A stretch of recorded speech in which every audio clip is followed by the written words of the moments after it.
नमस्कार दोस्तों, आज के इस वीडियो में मैं आपके साथ एसएससी जीडी 2021 के डॉक्यूमेंट वेरिफिकेशन में जो क्रूशियल डेट का इशू है ओबीसी सर्टिफिकेट और ईडब्ल्यू सर्टिफिकेट को लेकर, तो इस बारे में मैं इस वीडियो में आपके साथ काफ़ी डिटेल से बात करूंगा। तो देखिए, यहाँ पर मैं सबसे पहले आपसे एक रिक्वेस्ट करना चाहूँगा कि जितने भी एसएससी जीडी के आप जो कैंडिडेट्स हैं सारे के सारे एक ग्रुप में आप ज्वाइन हो जाइए, ताकि इससे एक बेनिफिट होगा कि आप लोग डिफरेंट स्टेट के हैं। आप लोगों के साथ जो भी एक्सपीरियंस होगा वो आप यहाँ पर मिलके अपना शेयर कर लेंगे और इस तरह से आपके काफ़ी प्रॉब्लम्स जो है सॉल्व हो जाएगी। और दूसरी बात, जो भी एसएससी जीडी से संबंधित जो भी आधिकारिक सूचना आएगी यहाँ पर आपको प्रोवाइड कर दी जाएगी, तो आपको कोई भी प्रॉब्लम नहीं होगी। और आपकी सारी जो डाउट्स हैं, जो क्वेश्चन के जो आप कोई भी सेट्स मारेंगे, किसी भी तरह का क्वेश्चन हो, तो आप यहाँ पर डाउट्स भी अपना शेयर कर सकते हैं।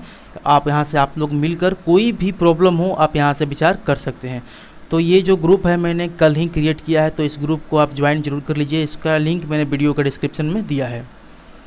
तो देखिए, यहाँ पे बात करते हैं ओबीसी से संबंधित। तो ओबीसी से संबंधित कितने डाउट्स क्रिएट हो सकते हैं। तो पहला आपको फॉर्मेट को लेकर डाउट रहता है, दूसरा लैंग्वेज को लेकर, तीसरा बात करते हैं तो क्रीमी लेयर और नॉन क्रीमी लेयर, चौथा आपका जो सबसे बड़ा इशू है क्रूशियल डेट को लेकर।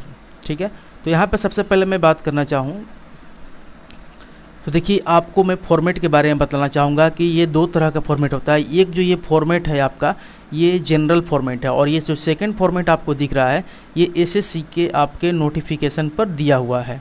तो ये दोनों फॉर्मेट में बना हुआ ओबीसी एक्सेप्ट होगा। ऐसा नहीं कि आप ये सोचें कि ये अलग है ये अलग नहीं, बिल्कुल नहीं है। इसमें जो रेजोल्यूशन नंबर आपका यहाँ दिया रहता है, इसमें आपके जितना भी इसमें दिया गया है, इसमें से किसी एक नाम में आपको आपका रेजोल्यूशन नंबर दिख जाएगा। कहने का मतलब इसमें सारे रेजोल्यूशन नंबर आपके स्टेट में जो भी कम्युनिटी जो है ओबीसी में आती है वो यहाँ पे सारा मेंशन है। ठीक है, तो आपका जो यहाँ पे इसी में से एक रेजोल्यूशन नंबर आपका निकाल के यहाँ पे दिया रहता है। ओके, तो आपको फॉर्मेट के लेकर समझ में आ गया होगा कि आपका फॉर्मेट कैसा होना चाहिए। इसके पहले वाले वीडियो में मैंने बताया था कि इस तरह का जो सर्टिफिकेट है कम्युनिटी सर्टिफिकेट एक्सेप्ट नहीं होगा, इसको रिजेक्ट कर दिया जाएगा, क्योंकि ये किसी भी तरह से इसमें सेंट्रल के कोई भी क्राइटेरिया मेंशन ना होने के कारण ये आपका सेंट्रल लिस्ट के अंतर्गत को प्रमाणित नहीं कर पाएगा और आपको डॉक्यूमेंट वेरिफिकेशन में इस सर्टिफिकेट के आधार पर प्रॉब्लम होगी। और देखिए, यहाँ पे बात करते हैं यूपी का। देखिए, बहुत सारे कैंडिडेट्स यूपी और बिहार से हैं जो मेरे चैनल पर जुड़े हुए हैं। तो इन लोगों का सबसे बड़ा क्यूरी रहता है कि हमारे स्टेट में जो ओबीसी सर्टिफिकेट है इस फॉर्मेट में है, हिंदी में है, ऐसा है वैसा है। तो देखिए, आपका किसी भी फॉर्मेट में हो, सबसे पहली बात आपका होना चाहिए कि आपका सर्टिफिकेट जो है सेंट्रल लेवल का होना चाहिए। ठीक है, और दूसरी बात एनसीएल होना चाहिए। एनसीएल का मतलब होता है नॉन क्रीमी लेयर। तो इस बात का आपको ध्यान रखना है कि आपके सर्टिफिकेट में ये मेंशन होना चाहिए कि आप क्रीमी लेयर के अंतर्गत नहीं आते हैं। ओके, अब यहाँ पर बात करते हैं। देखिए, ये यूपी का जो सर्टिफिकेट है ओबीसी, इसमें भी ये सेम जो सर्टिफिकेट का रेजोल्यूशन नंबर जैसा कि एसएससी के फॉर्मेट पे होता है वैसा यहाँ पर दिया गया है। एसएससी के फॉर्मेट के 2 कॉपी ही ये है। जैसे इसमें यहाँ पर भी रेजोल्यूशन नंबर मेंशन होता है और इसमें भी रेजोल्यूशन नंबर मेंशन है।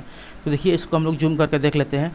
देखिए, ये आपके जो फॉर्मेट में एसएससी के जो फॉर्मेट पर ओबीसी बना हुआ है और ये यूपी का है। यहाँ पर भी आप देखेंगे कि इसमें रेजोल्यूशन नंबर मेंशन है और इसमें ये भी मेंशन है कि आपका जो, देखिए, ये रेजोल्यूशन नंबर यहाँ पर है और ये रेजोल्यूशन नंबर यहाँ पे है। ये दोनों डिफरेंट इसलिए है कि अलग अलग जो कास्ट होता है उसका रेजोल्यूशन नंबर डिफरेंट होता है। और दूसरी बात, यहाँ पर भी इस सर्टिफिकेट में ये मेंशन है कि जो यहाँ पे कैंडिडेट्स है वो क्रीमी लेयर के अंतर्गत नहीं आते हैं। ठीक है, अब आगे बात करता हूँ कि जो यदि आपका जो सर्टिफिकेट है क्रूशियल डेट के बाद का है, क्रूशियल डेट के बाद का है, तो क्या होगा।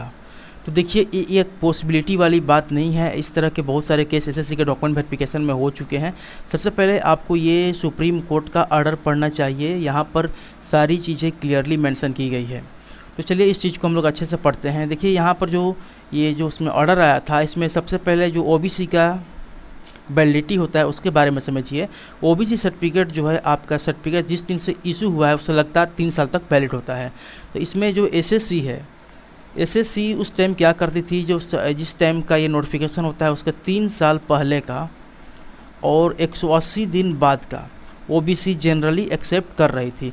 तो जब उस टाइम में जितने सारे कैंडिडेट्स हुए थे, तो 2017 की ये मैटर है, बहुत सारे कैंडिडेट्स इस जो क्राइटेरिया को फॉलो नहीं कर पा रहे थे उनको रिजेक्ट कर दिया गया। तो जिन्होंने सुप्रीम कोर्ट में जाकर केस की, जिसका जो डिसीजन आया था आप यहाँ पर देखेंगे कि सारे ऑर्डर को अच्छे से पढ़ लीजिए। यहाँ पर क्लियरली मेंशन है कि यदि आपका जो सर्टिफिकेट है क्रूशियल डेट के बाद का है तो आपको प्रोविजनली एक्सेप्ट किया जाएगा, और ये आपका जो डिसीजन होगा कि आपको रिजेक्ट करना है या नहीं करना है, ये आपका जो डिपार्टमेंट अलॉट होगा वो आप पर डिसीजन करेगा। एसएससी आपको रिजेक्ट नहीं करेगी, एसएससी ओबीसी के लेकर कोई भी प्रॉब्लम आपको नहीं करेगी, बशर्ते आपके पास ओबीसी सर्टिफिकेट होनी चाहिए। यदि आपके पास डॉक्यूमेंट वेरिफिकेशन में ओबीसी सर्टिफिकेट नहीं है तभी भी आपको प्रॉब्लम होगी। ओबीसी सर्टिफिकेट आप कभी कभी ले जाएं, मतलब जिस टाइम आपका डॉक्यूमेंट वेरिफिकेशन है उस टाइम का भी आप ले जाएंगे तो आपको एक्सेप्ट कर लिया जाएगा। अब यहाँ पर मैं बात करना चाहूँगा कि देखिए ओबीसी के सर्टिफिकेट क्रूशियल डेट के बाद के होने के कारण जो हमारा MTS 19 का ज्वाइनिंग हुआ उसमें कुछ कैंडिडेट्स, मतलब कि मैं एक दो कैंडिडेट्स की बात करता हूँ।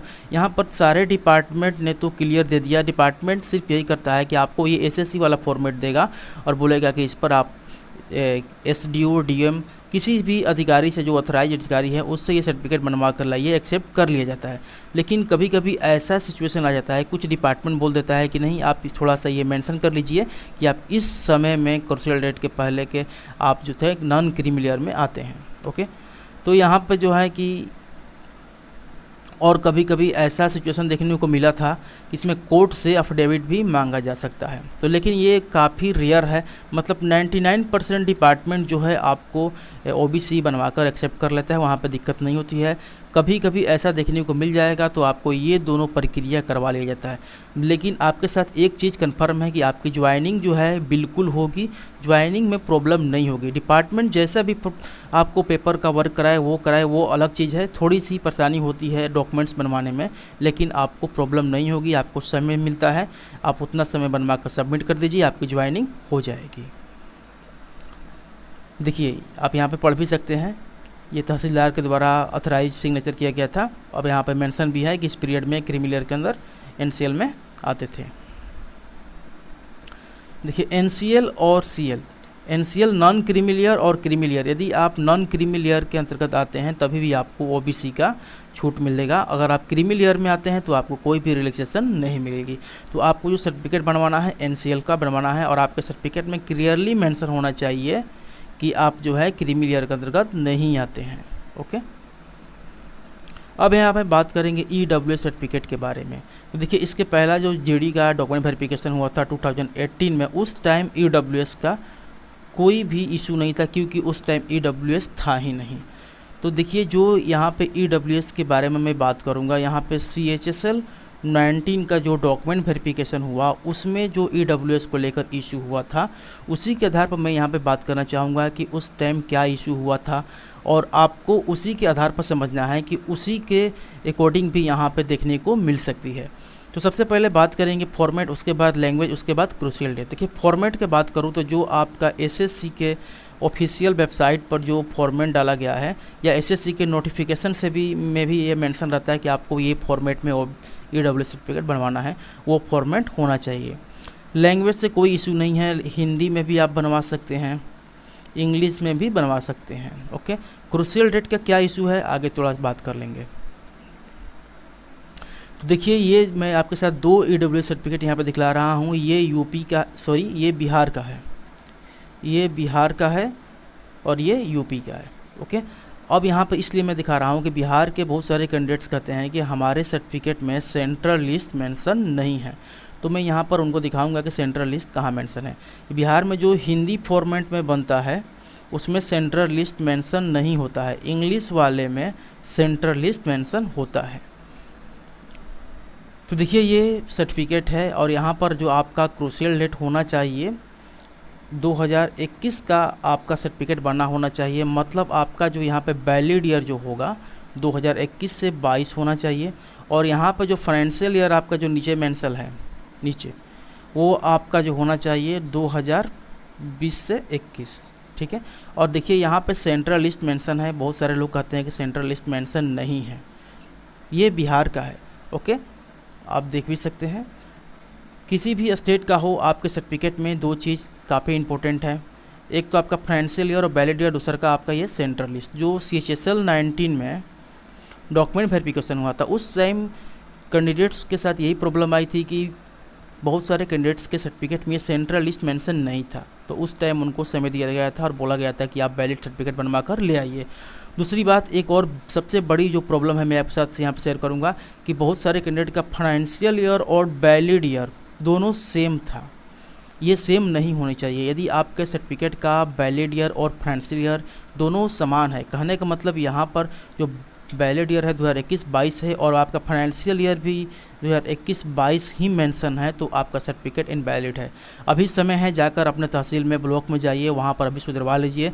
सुधरवाते टाइम आपको सिग्नेचर और स्टाम्प जरूर करवाना है।